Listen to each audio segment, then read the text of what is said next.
Halo Bunda, sahabat Dunia Bidan, kembali lagi bersama Dunia Bidan. Oke, kali ini kita akan membahas tentang bagaimana sih mencegah kecacatan pada janin. Jadi kita cegah mulai dari sebelum hamil ya, sampai dengan hamil, pada proses hamil. Oke, yang pertama adalah melakukan pemeriksaan laboratorium. Jadi ini dianjurkan karena kita tidak tahu apakah kita mengandung virus-virus yang membahayakan yang bisa mengakibatkan kecacatan pada janin. Pemeriksaan ini biasa disebut dengan TORCH ya. Jadi pemeriksaan tentang toxoplasma, other infection atau infeksi yang lain, terus juga untuk rubella, cytomegalovirus, juga herpes ya, herpes simplex.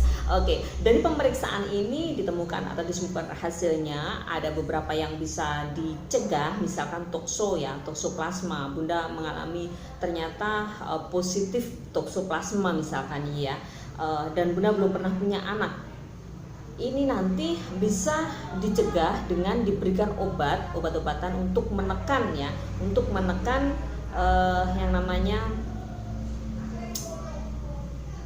toxoplasmanya ini agar tidak berkembang. Setelah itu Bunda baru boleh hamil. Oke, jadi tidak mutlak, tapi diharapkan untuk penderita toxoplasma ini tidak hamil. Jika sampai ingin benar-benar ingin hamil, nanti diberikan obatnya. Dan selama kehamilan Bunda mengkonsumsi obat untuk toxoplasma ini. Juga kalau toxoplasma positif, Bunda harus menghindari makanan yang setengah matang atau makanan yang mentah ya. Oke, yang kedua adalah konsumsi asam folat ya.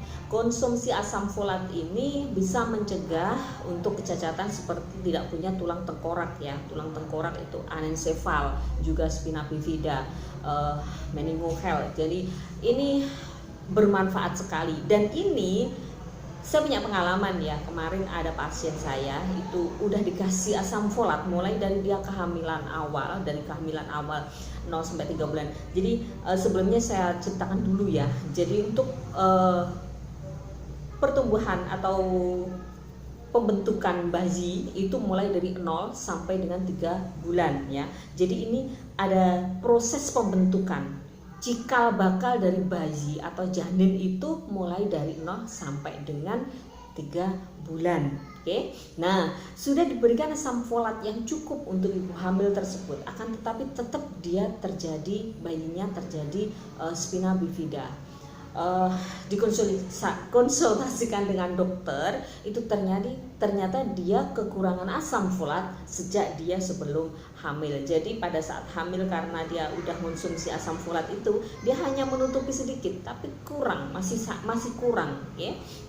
Makanya sebelum ibu hamil itu perlu dipersiapkan itu mengkonsumsi asam folat terlebih dahulu, supaya nanti pada saat hamil diberikan asam folat juga, tetap masih diberikan asam folat, akan tetapi sudah mencukupi kebutuhan ya. Oke, yang ketiga yaitu jangan mengkonsumsi obat-obatan di luar rekomendasi dokter ya. Jadi ada beberapa obat-obatan ya, ini sangat berbahaya untuk janin, terutama tadi ya 0 sampai dengan 3 bulan, seperti obat-obatan tipoid itu bisa menyebabkan kecacatan pada telinga ya, jadi pendengaran yang tidak bisa bagus. Ada obat-obatan CA atau kanker ya, penyebabkan kanker itu bisa menyebabkan bayi atau janin cacat. Jadi obat-obatan bebas pun bisa menyebabkan kecacatan pada janin. Oke.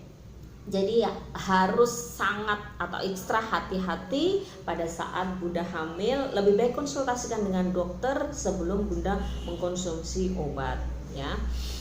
Terus berikutnya lagi adalah yang keempat ya, tidak mengkonsumsi alkohol dan rokok ya. Jadi alkohol dan rokok ini bisa mengakibatkan kecacatan pada janin. Lebih baik seumpama Bunda adalah seorang perokok, hentikan sebelum Bunda hamil. Jadi udah di promil ya, kalau pada saat promil masih dalam program itu Bunda sudah menghentikan obat, konsumsi alkohol dan rokok. Oke. Berikutnya yaitu Bunda harus menghindari sakit. Gimana bisa menghindari sakit? Masih bisa ya. Jadi kalau ada orang yang flu, pilek itu ya, jadi lebih baik menghindari.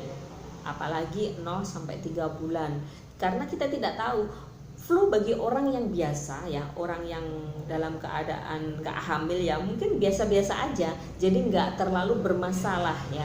Akan nanti dia virus, karena virus dia akan sembuh sendiri. Akan tetapi pada ibu hamil terkadang penyakit yang sifatnya biasa ya, sifatnya kayaknya tuh nggak masalah lah ya, nggak masalah buat apa namanya,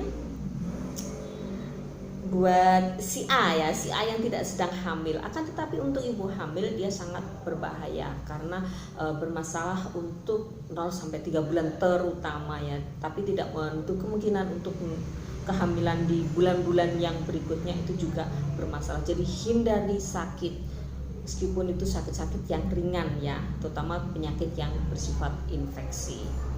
Yang berikutnya adalah hindari zat-zat yang beracun. Zat-zat yang beracun misalkan pada saat ada fogging ya, oh lagi musimnya demam berdarah gitu, terus ada fogging, lebih baik Bunda menghindari yang hamil ini ya. Bunda yang hamil itu lebih baik menghindari dari zat-zat yang beracun itu ya. Juga lagi Bunda harus pada saat hamil itu menghindari makanan yang mentah, makanan yang atau setengah matang, misalkan sate, itu berbahaya ya. Jadi untuk ibu hamil lebih baik dihindari. Besok aja lah kalau sudah nggak hamil Bunda bisa makan ya. Juga pada saat hamil harus konsumsi makanan itu tercukupi. Oke Bunda, terima kasih. Ini aja yang bisa kami sampaikan. Mungkin di lain waktu kita bisa bertemu kembali dengan tema yang mirip-miripnya. Kalau Bunda merasa bermanfaat, silahkan komen. Kalau Bunda ingin ada yang mau disampaikan, ingin ada yang mau didiskusikan, komen di bawah. Jangan lupa subscribe dan like. Bisa juga dengan di-share agar lebih banyak orang yang tahu tentang pencegahan kecacatan pada janin. Oke, terima kasih. Dunia Bidan.